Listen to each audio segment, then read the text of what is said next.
اعوذ باللہ من الشیطان الرجیم، بسم اللہ الرحمن الرحیم۔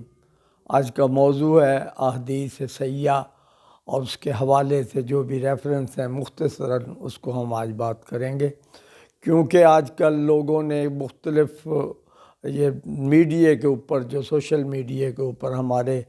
کچھ لوگ، کچھ علماء یعنی غلط قسم کے علماء جو شکلیں تو عالموں کی بنا لیتے ہیں اور احادیث کو غلط طریقے سے بیان کرتے ہیں، اور ان کے تراجم اور دوسرے معاملات کو غلط طرح انداز میں بیان کرتے ہیں۔ اس لیے ضروری ہے کہ میں اس بارے میں ضرور بات کروں۔ تو پہلے تو بات کریں کہ آج کل جو ہماری عام پاکستان ہندوستان میں جو 6 احادیث ہیں کی کتب ہیں، ان کو ہم متفقہ طور پر مانتے ہیں، جن میں سے بخاری، مسلم، نسائی، سنن ترمذی، سنن نبی ماجہ اور سنن نبی داؤد جو ہے، یہ متفقہ ہم ان سب کو مانتے ہیں، اہل سنت والے، جو جس میں یہ ہمارے اہل دیوبند والے بھی اور جو ہمارے ہیں، یہ سب جتنے حنفی حضرات ہیں وہ اس پر اتفاق کرتے ہیں۔ اس کے علاوہ جو کتب ہیں احادیث کی، اس کا میرے خیال میں اگر کوئی اندازہ لگانا ہو تو ناممکن ہے۔ اس کی وجہ یہ کہ 1450 سال میں یہ جو احادیث جن کا ہم ذکر کر رہے ہیں، مسلم ہو، بخاری، اور اس کے بعد ساری یہ 4 اور احادیث یہ کم از کم 250-300 سال بعد لکھی گئی،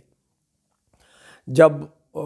راوی ڈھونڈنے پڑتے تھے روایتیں، اور کئی 10 حوالے سے، 6 حوالے سے، یا اس سے بھی زیادہ حوالوں سے حدیث جو تھی نا، اس کے راوی کلیکٹ ہوتے تھے، جس میں اختلاف بھی پایا جاتا ہے الفاظ میں اور دوسری ساری چیزوں میں۔ اس کے برعکس جو بنیادی طور پہ حضرت امام ابو حنیفہ، اب ہم آ کر بحث کریں کہ دین ہم تک پہنچا کیسے۔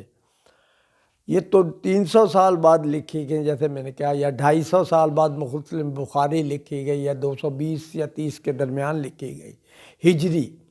تو اس کا مطلب تو یہ ہوا کہ یہ جو پہلے بیچ میں راوی ہیں، اور وہ کیا انہیں حدیث پتہ نہیں تھی؟ نہیں، بلکہ ہوا یہ کہ جب یہ سارے معاملات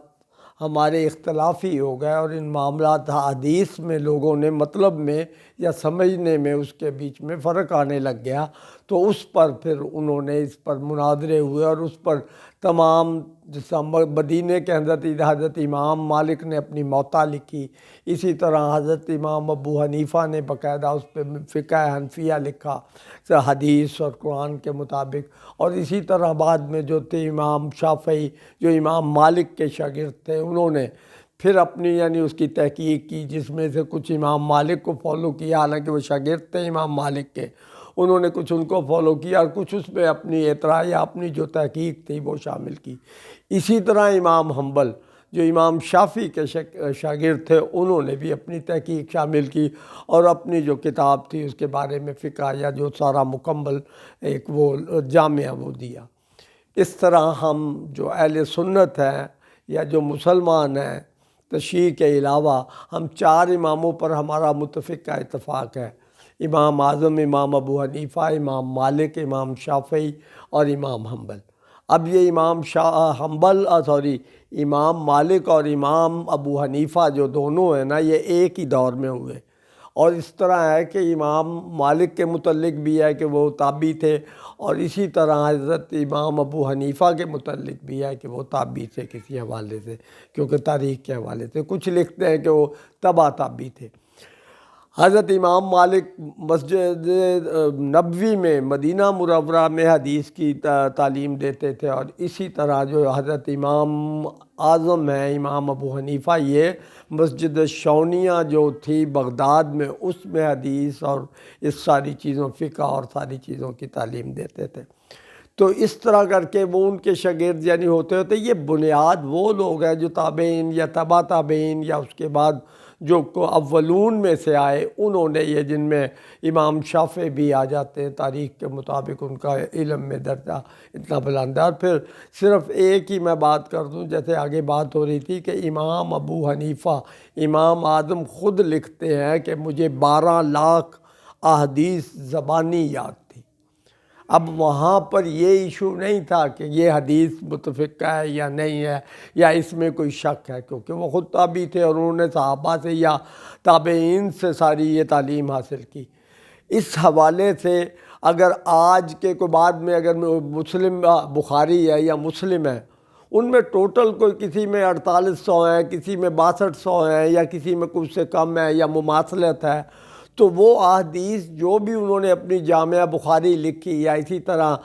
مسلم لکھی یا سنن ابو داود لکھی، سنن نسائی لکھی، سنن ترمذی یا ابو ماجہ لکھی گئی، یہ ساری انہوں نے اپنے اپنے دور میں اپنی تحقیق کے بعد لکھی۔ جبکہ وہ لوگ جنہوں نے یہ، جن سے ہم جس فقہ میں، جب ہم اہل سنت اپنے آپ کو حنفی کہتے ہیں، اہل سنت حنفی،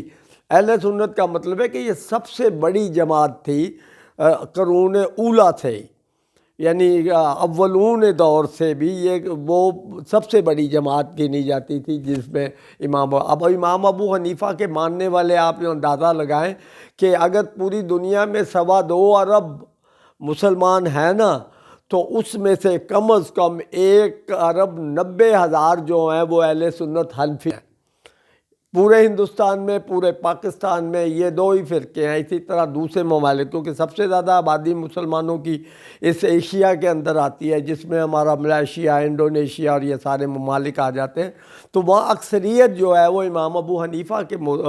مقلد یا ان کو ماننے والے ہیں۔ اور اسی طرح دوسرے جو ہیں مالکی ہیں، شافعی ہیں، وہ ادھر گلف میں اور ادھر دوسری جگہ پہ یا سعودی عربیہ کے کچھ علاقوں میں، لیکن وہاں تو اب تو جو اس وقت جو چل رہا ہے وہ تو انہوں نے جو تھے، انہوں نے اپنا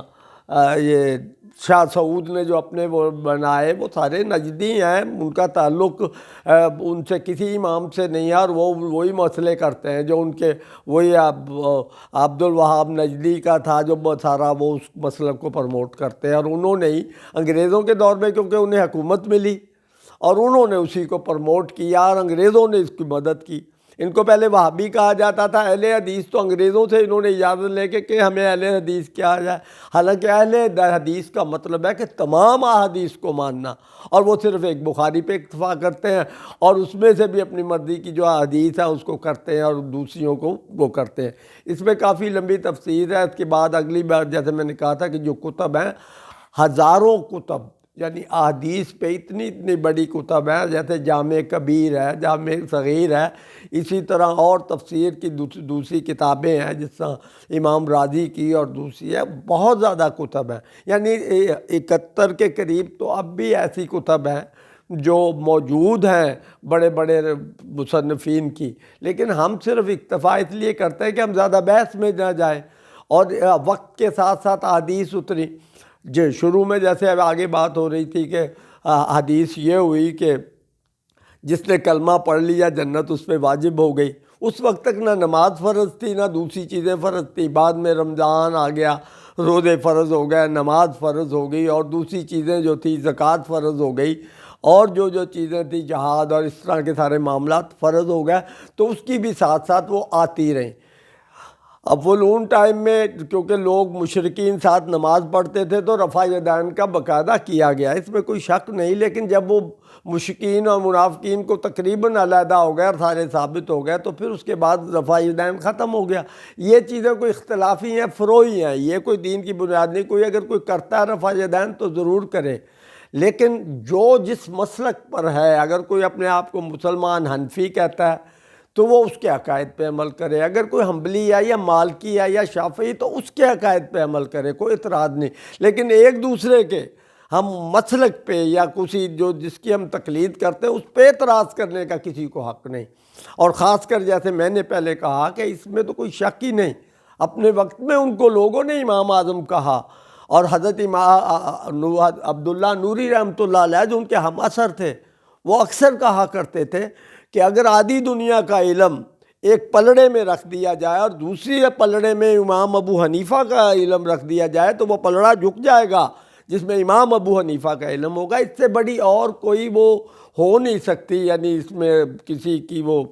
وقت کے مطابق۔ اللہ تعالی ہم سب کو سمجھنے کی اور اس پر تدبر کرنے کی. افلا تعقلون فلا تدبرون، اللہ کہتا ہے میں نے تمہیں عقل کیوں دی ہے؟ اس لیے کہ تدبر کرو. صرف یہ کہہ دینا ہے کہ ہم مسلمان ہیں مسلمان ہیں. مسلمان میں تو ہزاروں قادیانی بھی اپنے آپ کو مسلمان کہتے ہیں، اور بھی جو پتہ نہیں کتنے کتنے پرویزی بھی مسلمان کہتے ہیں، کہ وہ تو پھر فرق کیا رہ گیا آپ میں ہم میں؟ تحقیق جو ہے اس سے جو باہر اپنے طور پہ نئے آج کے دور کا کوئی بھی چاہے محدث بن جائے یا کچھ بن جائے، وہ تحقیق اگر کرتا ہے تو وہ اس درجے پہ پہنچ ہی نہیں سکتا. اللہ تعالی ہم سب کو حق کو بات سمجھنے کی اور کرنے کی توفیق عطا فرمائے. وما علینا الا البلاغ.